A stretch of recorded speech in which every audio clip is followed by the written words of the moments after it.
pada hikmah yang ke-43 beliau mengatakan dawa'iyal hirsi 'ala dunya dalatun, sebab manusia di atas bumi ini mempunyai rasa tamak, memiliki sifat rakus terhadap dunia. Ada 3 sebab. Yang pertama, an-nadharu ilaiha bi'ainil istihsan, melihat dan memandang dunia tersebut dengan pandangan yang melalaikannya dari perkara akhirat. Wa anhu yakunu hubbul baqa'i litamattu, buah daripada pemandangan atau melihat dunia dengan pandangan yang melalaikan kita dari akhirat adalah mencintai dunia tersebut dan memiliki anggapan kekal di dalamnya, sehingga bisa manusia tersebut bersenang-senang terhadap dunia itu. Yang kedua, ta'dhimun nasi li arbabiha, sebab manusia menjadi tamak terhadap dunia adalah mereka mengagungkan, memuliakan daripada dunia itu sendiri terhadap orang-orang yang memiliki kelebihan dari urusan dunia. Apa yang dia lihat dimuliakan dan diagung-agungkan olehnya. Dampak daripada itu yakunu tafakhur wa takatsur, maka orang yang seperti ini akan menimbulkan sifat sombong dan berbangga terhadap dunia yang diberi Allah atas dirinya, kepada dirinya, dan akan terus-menerus merasa tidak cukup sehingga ingin menambah dari apa yang telah dimilikinya. Itu sebab manusia tamak dan rakus kepada dunia. Yang ketiga, tawahhum alladhi wama bidunia, memiliki perasaan atau dugaan bahwasannya sulit, susah, sukar kalau hidup di dunia ini tidak mempunyai harta, kalau tidak ada uang, kalau tidak memiliki harta, maka tidak bisa hidup di dunia. Buah daripada pemikiran seperti itu yang syahul hukum wa khawful faqri, akan menjadikan orang tersebut timbul sifat kikir, timbul sifat pelit, dan takut akan jatuh miskin. Jadi 3 ini pada hikmah kali ini menjelaskan kepada kita bahwasannya ciri-ciri manusia atau menjadi sebab yang merugikan kita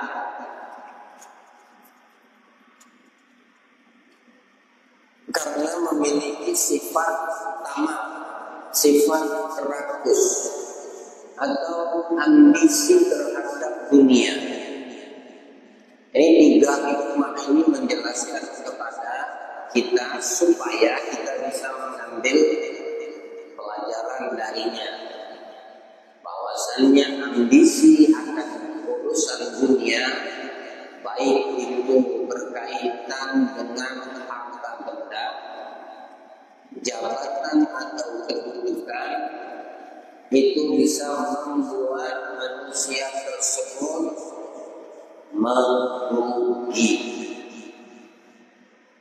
Dunia ini, hadirin yang dimuliakan Allah, tidak keluar dari pertama harta benda, yang kedua kedudukan, yang ketiga jabatan. Tidak lepas dari ini dunia, yang namanya dunia ini atau yang ada di sekelilingnya itu tidak lepas dari 3 unsur. Kalau kita paham dan kita mampu mengambil hikmah dari 3 perkara ini dan menjadikannya lahir sesuatu yang positif bagi kita, maka kita tidak akan tertipu dari 3 sifat, 3 unsur. Dunia tidak lepas dari yang namanya harta benda. Dunia tidak lepas yang dari namanya kedudukan, penghormatan, atau ingin dipuji, disanjung.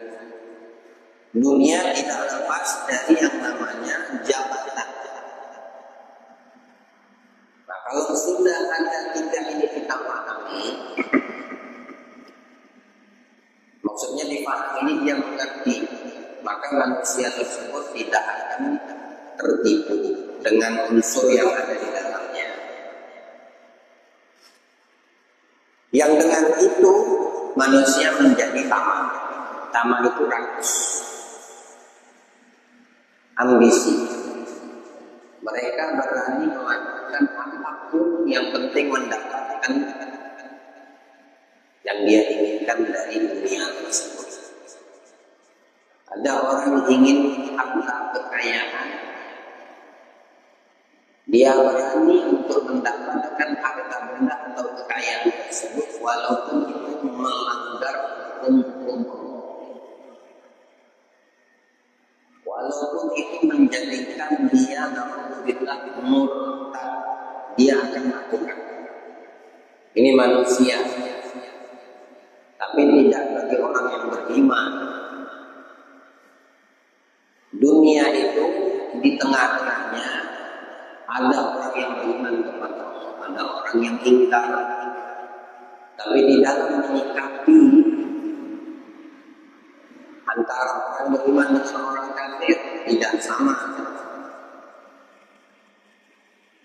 Mau dia beriman, mau dia tidak beriman, dia berada di dalam dunia, dia dikelilingi. Dia dikelilingi, mereka ini yang beriman dan yang tidak beriman dikelilingi harta benda, dikelilingi jabatan dan kedudukan, dikelilingi penghormatan, siapapun itu. Tapi di dalam menyikapinya ini yang tidak sama dan harus berbeda. Kalau orang yang tidak beriman, apapun akan dia dapatkan, apapun akan dilakukan. Tapi kalau orang yang beriman, yang ada di dalam imannya itu arti takut kepada Allah, dia tidak akan melanggar aturan main yang sudah ditetapkan Allah. Dia akan mengerti mana yang boleh dan mana yang tidak boleh, meskipun itu bisa merugikan dia dalam urusan dunianya. Contoh, seorang pedagang untuk mendapatkan proyek, keuntungan dagangnya, usaha yang dia kembangkan, harta benda atau keuntungan yang banyak, tapi dengan cara berbohong, dengan cara menipu, dengan cara membodohi orang, dengan cara berculas. Bahasa kita itu tidak jujur di dalam upayanya untuk mendapatkan mendapatkan keuntungan. Itu merugikan dia sebetulnya, walaupun dia dapatkan keuntungan dari dunia itu. Ruginya bukan saat dia masih hidup, tapi ruginya nanti ketika menghadap Allah. Nah, ini yang dipahami oleh orang yang beriman, sehingga mereka terhadap urusan dunia tidak ambisi, dan mereka meyakini, orang yang beriman, kalau apa yang telah ditetapkan Allah itulah yang akan dia dapatkan. Rezeki itu diyakini oleh kita orang yang beriman sudah ada yang mengatur dan yang menentukan sedikit dan banyaknya. Ini orang yang beriman. Tapi kalau orang yang tidak beriman, tidak tahu hukum ataupun syariat yang telah didatangkan oleh Allah, mereka tidak peduli. Yang penting mereka dapatkan dari ambisinya terhadap dunia itu. Dalam hal jabatan kedudukan sama begitu juga. Bedanya kalau orang yang beriman, mereka tidak mau tertipu dengan cuma untuk mendapatkan sesuatu yang sesaat. Kedudukan atau jabatan sesaat, tapi dengan cara yang merugikan dia, bukan di dunia, walaupun dia dapatkan itu jabatan, tapi dengan cara yang tidak bagus, merugikan dia nanti ketika menghadap Allah. Jadi orang yang beriman, jika ada ambisi terhadap apa yang ada di sekitarnya perihal dunia, ambisinya itu diarahkan kepada keberuntungannya di akhirat, tanpa merugikan dia di dunia, mengikuti daripada tuntunan yang telah didatangkan. Kalau Anda seorang pedagang, kalau Anda seorang pengusaha, maka tuntunan di dalam agama Islam di antaranya apa? Jujur. Maksudnya bagaimana? Ada kalanya orang berbohong di dalam upaya usaha dagangnya, karena kalau tidak dengan berbohong dia nggak dapat konsumen, dia barangnya tidak dibeli. Tapi kalau orang yang beriman, dia akan jujur, bukan masalah laku dan tidak laku. Ini orang yang beriman, jujur di dalam usahanya untuk mendapatkan dunianya.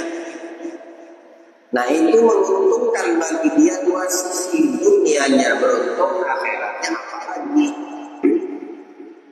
Tapi kalau menguntungkan satu sisi, merugikan sisi yang lain, ketika kita berusaha, berdagang dengan cara yang bertentangan dengan hukum jual beli di dalam Islam, ruginya, untungnya dia dapatkan dalam urusan dunia, tapi itu semua tidak kekal, tidak ada yang kekal. Nah, ruginya, nah ini selamanya panjang ruginya. Dia dapatkan tapi dengan cara yang tidak jujur.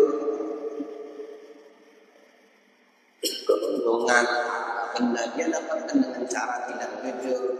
Kedudukan jabatan dia dapatkan tapi dengan cara tidak jujur. Ruginya nanti ketika dia menghadap dan masuk ke pengadilan Allah. Di sini yang menjadi bahaya bagi kita orang yang beriman. Jadi bagaimana solusinya? Tetap jujur.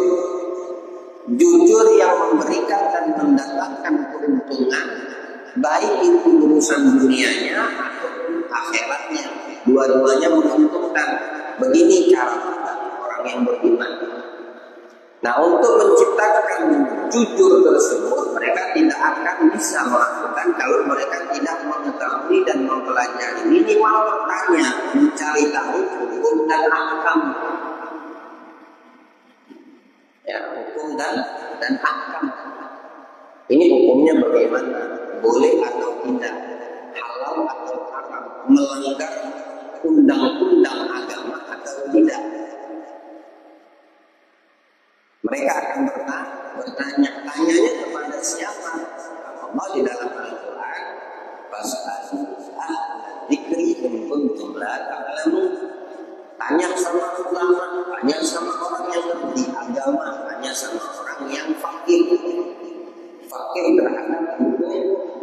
jual beli yang berkaitan dengan usaha atau ibadah yang kita kerjakan. Oh ini boleh, oh ini nggak boleh. Ya. Tapi kalau orang yang ambisi dan tamak terhadap dunia, mereka akan lewatkan. Dia tidak akan peduli. Yang penting ada di benaknya, yang penting tidak lewat dulu nih keuntungan. Ya dia bisa dapatkan. Tapi dia lupa kalau caranya tidak jujur itu memberikan catatan yang dicatat oleh Allah melalui malaikat yang ditugaskan mencatat. Jadi ruginya dia nanti di akhirat. Nah, orang yang ambisi terhadap urusan dunia ini, sebabnya kata Imam Haddad di sini hikmah ini memberitahukan kepada kita supaya kedepannya cerminan mukmin yang berpegang kepada Allah betul-betul ada dan hidup di dalam diri kita. Seperti apapun dirimu di dalam urusan dunia, ada di antara kita seorang pedagang, di antara kita pengusaha, di antara kita pekerja, di dalam mendapatkan dunia yang kita inginkan, jangan sampai melanggar hukum Allah. Jangan sampai menghalalkan yang sudah diharamkan, atau sebaliknya. Jangan sampai untuk ambisi yang sedikit yang tidak tahu, yang tidak dibawa mati, yang akan dipertanggungjawabkan semua yang didatangkan Allah itu kita langgar. Minimal kita mendapatkan hikmahnya di sini. Memandang dunia tersebut dengan pandangan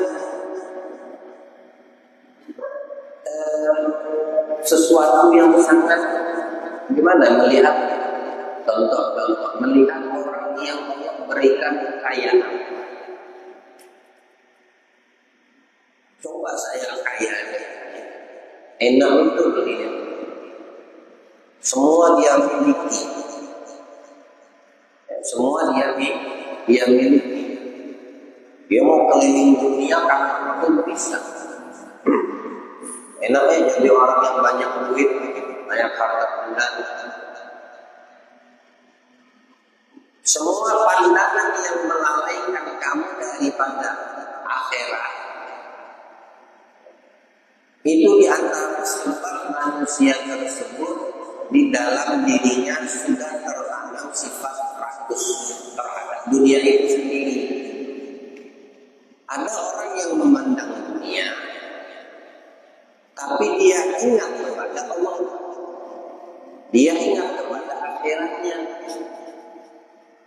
Dia tidak mengeluh. Justru malah dia bersyukur. Saat dia melihat orang yang diberikan kelebihan harta dunianya banyak, orang kaya, dia tidak seperti gambaran yang pertama. Tapi dia berpikir, alhamdulillah, ini orang diberikan rezeki sama Allah, jadi orang kaya, harta bendanya banyak. Aku masih diberikan Allah sehat, walaupun aku bukan orang kaya raya, tapi aku masih bisa sehat. Aku tidak kesusahan. Kehidupanku walaupun ada kekurangan, tapi aku masih bisa menikmati dari apa yang ada pada diriku. Nah, ini orang-orang yang pandai mengalihkan apa yang dilihatnya daripada dunia tersebut, tidak membuat dia iri atau cemburu ingin punya sebagaimana itu orang memilikinya. Dia tidak ada keinginan dan kecemburuan, justru malah dia pandai mensyukuri apa yang ada pada dirinya. Ya. Nah, hikmah ini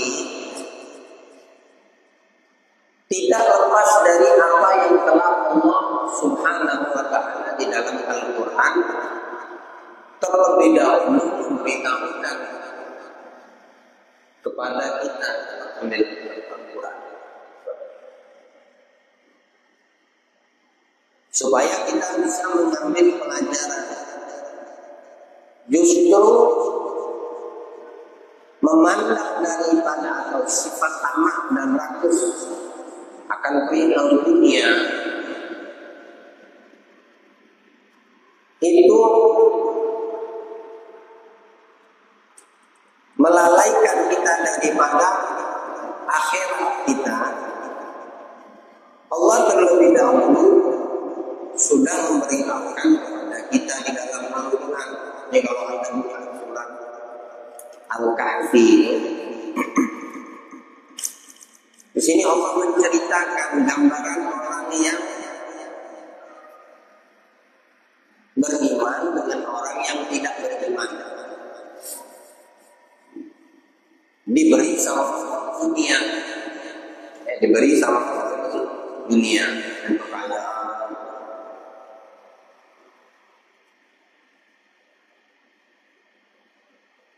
Allah katakan di dalam Al-Quran supaya kita bisa mengambil hikmah dan pelajaran. Perumpamaan kehidupan dunia dan orang-orang yang tertipu atau orang-orang yang tertipu padanya, yang tertipu oleh dunia. Maksudnya bagaimana? Kan tadi saya katakan di dunia ini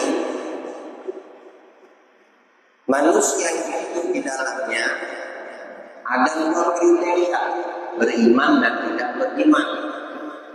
Mau dia tidak beriman, ataukah yang beriman diikuti oleh dunia, artinya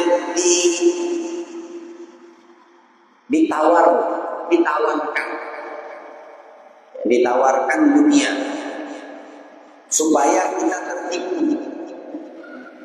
Dunia ini memberikan tawaran tapi isinya tipuan. Yang tertipu itu tidak semestinya orang yang beriman. Intinya di situ.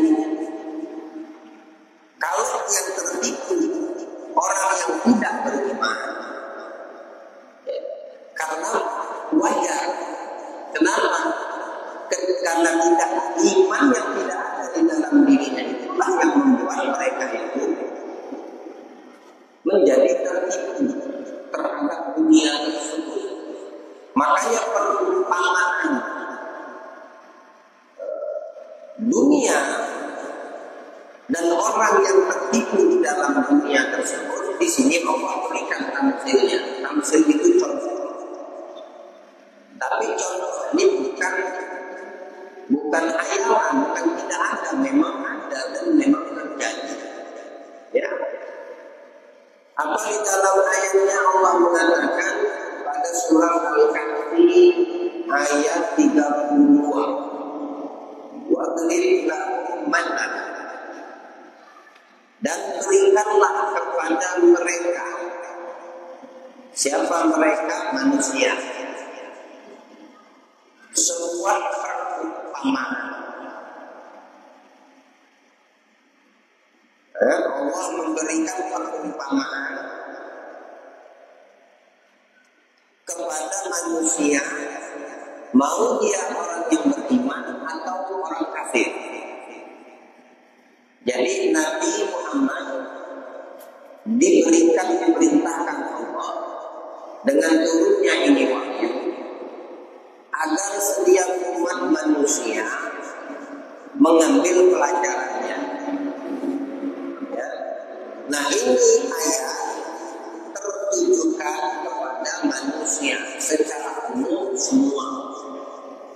Tapi terkhusus ada sisi khusus siapa?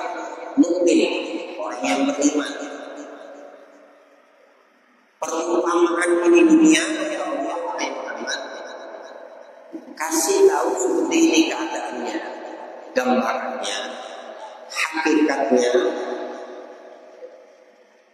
Dan khusus untuk yang beriman, jangan tertipu melalui Nabi Muhammad. Jangan tertipu. Wadrib lahum matalan rajulaini ja'alna li ahadihima jannataini min a'nabin wa hafadnahuma binakhlin wa ja'alna bainahuma zar'a. Bilang Allah, lalu disampaikan Nabi kita Muhammad, berikan kepada mereka manusia perumpamaan. Apa perumpamaan? Dua orang laki-laki. Dua orang laki-laki ahli kitab. Yang satu iman kepada kita, yang satu kufur kafir terhadap kita. Dua orang ini, satu beriman, satunya kafir. Jangan li ahadihima jannataini min a'nab. Kami berikan kepada salah satunya, kata Allah, dari perumpamaan dua orang ini, kami kasih kepada yang kafir, kata Allah, apa? Min a'nabin, kebun anggur. Perkebunan yang luas, isinya anggur, kebun anggur. Wa hafafnahuma binakhlin, dikelilingi kebun anggur itu dengan pohon kurma. Jadi di tengah-tengah kebun itu anggur, dikelilingi sekitaran kebun anggur itu pohon kurma. Jadi komplit perumpamaan buah-buahan ini adalah kekayaan. Ya, anggur menghasilkan uang kalau dijual belikan.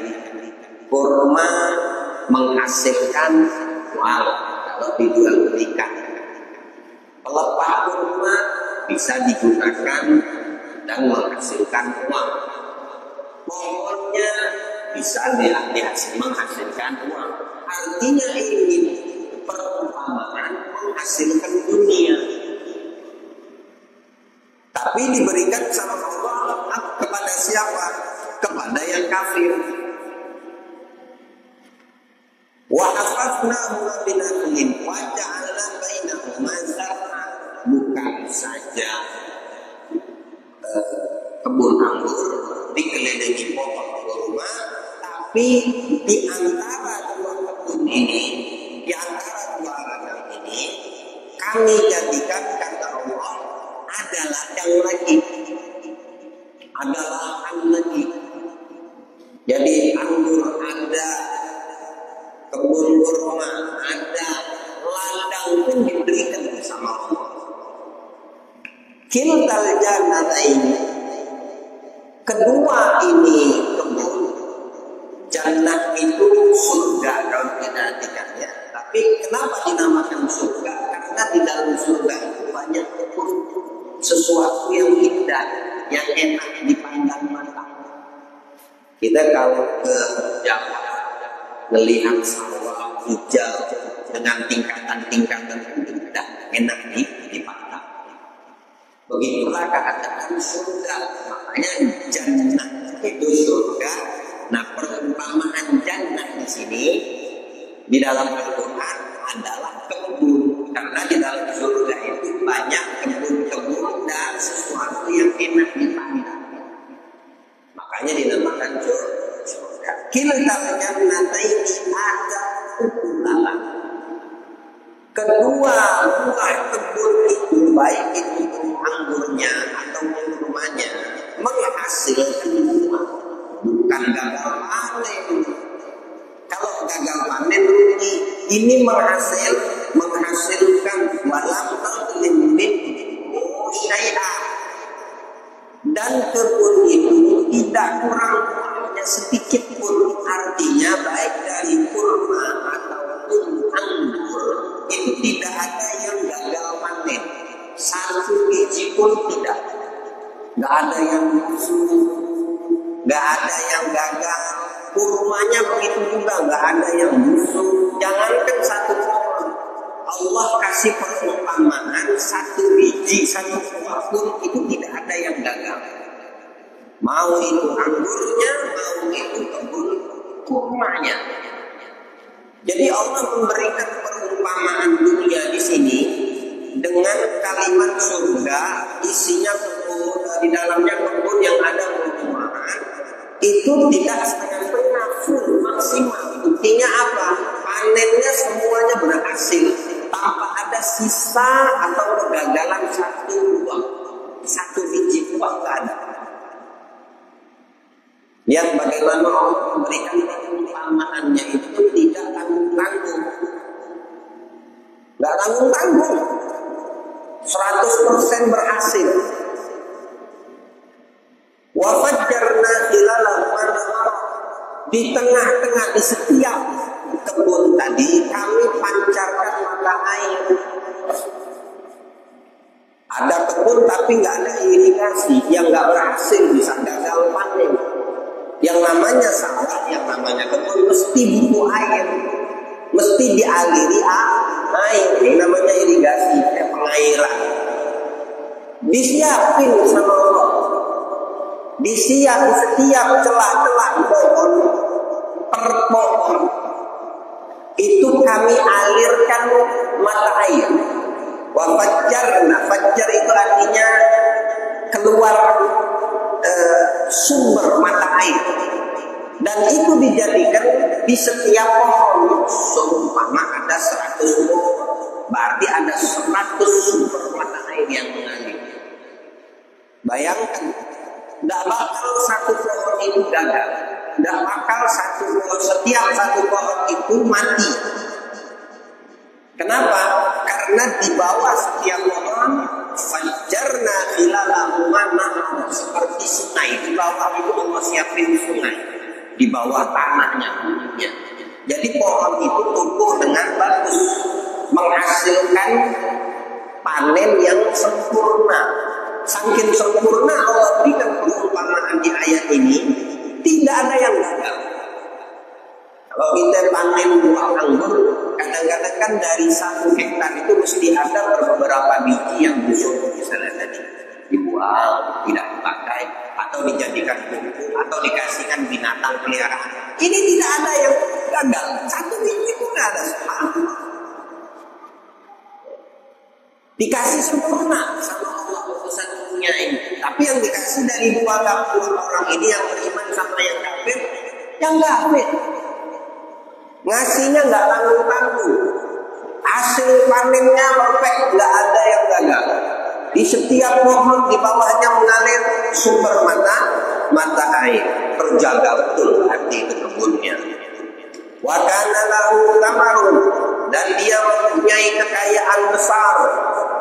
Bagaimana tidak kaya, bagaimana tidak sukses.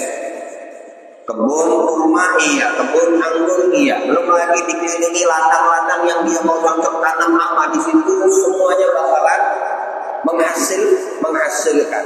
Faqala li sahibihi. Nah, ketika itu sudah dia dapatkan, siapa si kafir ini sudah mendapatkan apa yang Allah berikan. Dia ngomong kepada temannya ini, ahli kitab yang beriman, wa huwa yuhawwiru ana akbaru minka malan wa izzun nafar. Dia ngomong sama yang beriman, lihat kebun gede luas, itu kebun anggur semua tumbuh, nggak ada yang gagal panen. Itu kebun kurma semua tumbuh, nggak ada yang gagal panen. Nah, di sini mulai kelihatan apa hikmahnya. Allah memberitahukan, ini orang mulai sombong nih. Dia mulai sombong dengan harta kekayaannya, dengan dunianya, dengan kebunnya yang Allah kasih sukses. Kalau seandainya Allah tidak kasih jalur air tadi, kira-kira tumbuh enggak ya? Buah-buahan enggak, mesti bakal gagal panen. Mestinya bersyukur, tapi karena begitulah tipu daya dunia, ya. Ini Allah ceritakan yang tertipu ini, orang yang tertipu. Dia mengatakan, lihat, hartaku hartaku lebih banyak daripada hartamu. Tafakur, bangga, sombong, meremehkan teman yang satunya. Karena mungkin dia punya kebun tidak sebesar kawan yang tidak beriman. Atau mungkin kebunnya ada gagal, karena dia ini tidak gagal panennya. Nah, mulailah sombongnya keluar. Lihat untung-untung banyak hartaku. Bahkan pengikutnya juga banyak. Semakin besar kebun, semakin sukses isi daripada hasil kebun, bakal lebih banyak pegawai. Ya, bakal banyak pegawai dibutuhkan. Sombong lagi dia banyak pengikut. Bahasa kita ini kalau sekarang ini, di zaman kita saat ini, bagi pengguna media sosial banyak follower, banyak yang subscribe dia. Followernya sekian ribu, sekian ratus ribu, sekian juta. Itu jadi kebanggaan untuk orang ini. Dia sombong banyak pengikutnya. Padahal yang nge-follow dia itu belum tentu bisa bantu dia di hadapan Allah. Belum tentu bisa menyelamatkan dia di akhirat. Wadakhala jannata, kesombongan ini orang kafir yang punya kebun kurma tadi, kebun anggur tadi, ladang yang banyak dan besar. Dia masuk ke kebunnya. Wa huwa zalimun li nafsi, masuk kebun dengan keadaan dia telah menzalimi dirinya sendiri. Kenapa dia menzalimi dirinya sendiri? Maksudnya bagaimana? Dengan kesombongannya terhadap kepemilikan kebunnya. Gala, dia berkata, nah inilah gambaran orang kalau sudah memandang dunia dengan penuh pengagungan, dia akan jatuh cinta kepada dunianya dan dia akan bersenang-senang dengan dunia yang dimilikinya, bahkan tidak menutup kemungkinan dia akan merasa kekal. Dia akan merasa kekal di dunia, takut dia mati, takut dia miskin. Dia akan meniadakan yang namanya kematian itu tidak ada bagi dia. Inilah contohnya Allah berikan di dalam Al-Quran supaya kita mampu mengambil hikmah. Ya, jadi Al-Quran itu hadirin yang dimuliakan Allah menjelaskan tentang hukum halal itu hanya persentasenya kecil, sedikit. Ya. Kalau dikatakan 30% isi di dalam Al-Quran itulah hukum. Tapi 70%-nya apa isi kandungannya? Cerita, hikayat supaya kita bisa mengambil hikmah dan pelajaran. Ini salah satunya. Gak ada hukum ini, tapi ini Allah menceritakan gunanya apa? Kita orang yang beriman mengambil pelajaran, mengambil hikmah, menyerap isi Al-Quran ini, bahwasannya ini loh, ambisi sahabat dunia, bahayanya bagaimana, seperti apa, Al-Quran telah menjelaskan kepada kita. Ambillah hikmahnya, ambillah pelajarannya. Jadikan ini kandungan Al-Quran bisa kita pahami bersama. Perihal daripada urusan duniawi yang dijelaskan Allah supaya kita tidak tertipu di dalamnya, kita tidak merugi. Ya. Qala ma'adunnu anta bid'ati abada. Dia berkata, aku kira kebunku ini tidak akan binasa selama-lamanya. Itu bayangin sejauh mata memandang dia pemiliknya. Maksudnya apa? Harta kekayaannya itu banyak betul. Hingga dia mengatakan, kukira gak bakal habis. Aku gak bakal susah. 7 turunan itu akan bahagia. Sampai dia bisa memvonis dirinya karena kekayaannya, karena dunia yang dipegang olehnya. Padahal yang kasih kan Allah. Tapi efek daripada dia lupa kepada akhirat, dari dunia yang ada di dalam genggamannya, dia mengatakan 7 turunan, nggak bakal susah. Sampai di situ tidak. Wa ma adun sa'ata qimatan. Efek yang berikutnya akan timbul pada dirinya. Apa? Dia akan mengatakan, menduga, wa ma adun sa'ata qimatan, dan aku tidak mengira hari kiamat itu bakal ada. Subhanallah. Dia berani meniadakan hari kiamat itu nggak akan datang. Apa sebab?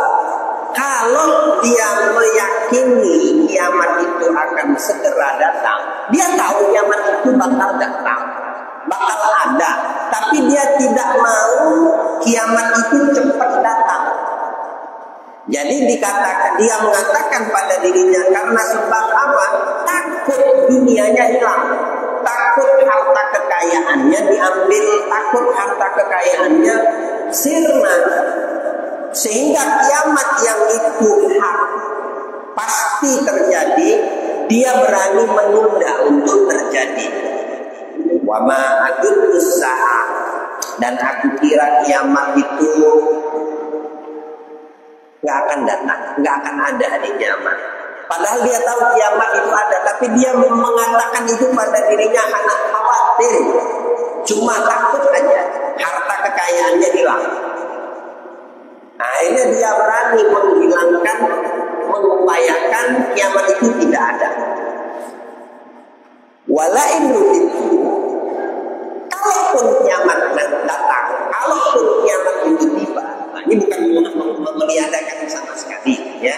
Dia mengakhirkan, berupaya untuk meniadakan kiamat. Bukan berarti dia tidak mengetahui kiamat itu ada dan akan datang. Tahu, tapi dia berupaya untuk mengakhirkan. Karena kekhawatiran apa? Kekayaan harta bendanya tidak cepat hilang dengan matinya dia. Walain begitu, kalau kiamat datang, aku mati dan dibangkitkan di hari kiamat.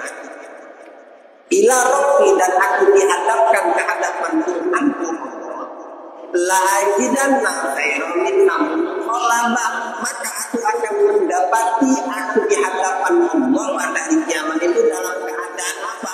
Sebaik-baik keadaan. Kenapa bisa dia mengatakan seperti itu? Kan di dunia saja aku diberikan kelebihan sama Allah, diberikan kemuliaan, kekayaan. Allah melihat aku pantas untuk mendapatkan kekayaan yang berlimpah-limpah. Nah, kalau di dunia saja aku sukses, apalagi nanti di akhirat? Ini tidak ada bedanya dengan apa yang dikatakan oleh di dalam ayat yang lain. Dia mengatakan ketika menghadapkan tangannya itu banyak harta kekayaan, dia mengatakan qala ma'adunu apa namanya? Qala nama utiku ala ilmin indi. Allah itu memberikan ini kekayaan kepadaku, nggak kasih korban. Innama utiku ala ilmin indi, karena Allah tahu aku pantas. Nah, kayak gitu. Dia berani mengatakan seperti itu. Sama kayak gini. Kiamat itu ada, tapi nggak lama, itu masih lama tuh. Kiamatnya masih lama tuh, karena takut duitnya, hartanya habis duluan. Mungkin nggak ada. Kalaupun ada dan aku menghadap Allah, aku akan menghadap Allah dengan sebaik-baik keadaan. Kenapa? Tunggu di dunia saja aku diberikan kemuliaan sama Allah. Kekayaannya berlimpah, itu tidak susah. Aku bisa bantu sana, bisa bantu sini, tapi dia tidak mau. Kalau seandainya kekayaan itu justru merugikan dia, karena ini ayat menceritakan tipu daya dunia. Ya, kriterianya ada dua, yang beriman dan yang tidak beriman di dalam menyikapi. Tapi kekayaan itu diberikan kepada yang tidak beriman. Kenapa? Supaya yang beriman tahu, bisa ambil pelajaran, supaya kita bisa mengambil hikmah. Ini loh, orang yang kena dunia, dia akan tertipu. Maksud Allah dalam ayat ini tertipu aku banyak harta, kamu sedikit. Kedua, aku banyak pengikut, aku banyak pekerja, kamu nggak ada. Ketiga, kiamat itu masih lama. Keempat, kalau ada kiamat, aku akan menghadap kau dengan sebaik-baik keadaan. Qala lahu sahibuhu. Setelah dia mengatakan seperti itu, yang beriman sekarang berkata, qala lahu sahibuhu wa huwa yuhawir, akafarta billadhi khalaqaka min turabin thumma min nutfatin thumma sawwarahu. Kamu ini, kata yang beriman sekarang. Nah, ini orang yang beriman bisa mengambil pelajaran. Dia bisa mengambil hikmah. Kata yang beriman kepada yang kafir, yang kaya raya ini tadi, apakah kamu apakah kamu ingkar? Kamu lupa, kamu ini diciptakan sama Allah dari tanah, dari sperma. Kok kamu sekarang sombong? Kok kamu sekarang berani mengakhirkan kiamat? Kok kamu yakin menghadap Allah dengan sebaik-baik keadaan? Kamu lupa kamu itu dari tanah. Kamu lupa kamu itu dari tetes sperma. Kamu lupa kamu itu tidak ada kemudian diadakan sama Allah, tidak memiliki kemudian diberikan sama Allah. Jangan lupa, karena inilah pandangan orang yang beriman. Nah, dari sini kita bisa paham, ya, orang tamak terhadap dunia, kata Imam Haddad, itu karena melihat dunia itu dengan pandangan yang melupakan dia dari akhirat, atau menganggap remeh orang lain dengan kesombongan pada dirinya, atau menjadikan pada dirinya mengatakan kalau nggak ada harta aku nggak bisa hidup, kalau nggak ada harta benda mau makan apa. Nah, pandangan yang seperti ini yang merugikan. Jadi dari sini kita bisa mengambil kesimpulan dari apa yang Allah jelaskan. Orang yang beriman tahu bagaimana cara bersikap terhadap dunia, dan orang kafir telah Allah jelaskan bagaimana mereka mengambil sikap dalam urusan dunia. Semoga Allah berikan kita pemahaman dan menjadikan kita sebaik-baik hamba yang bisa mengambil pelajaran, sehingga Allah jadikan kita hamba-hambanya di atas muka bumi ini yang mendapatkan keberkahan, kebaikan terhadap dunia kita diberikan keberkahan, dan di akhirat kita menjadi hamba yang mendapat kebahagiaan. Amin. Allahumma amin. Wassallallahu ala sayyidina Muhammadin wa ala alihi washabihi wasallam. Walhamdulillahi rabbil alamin.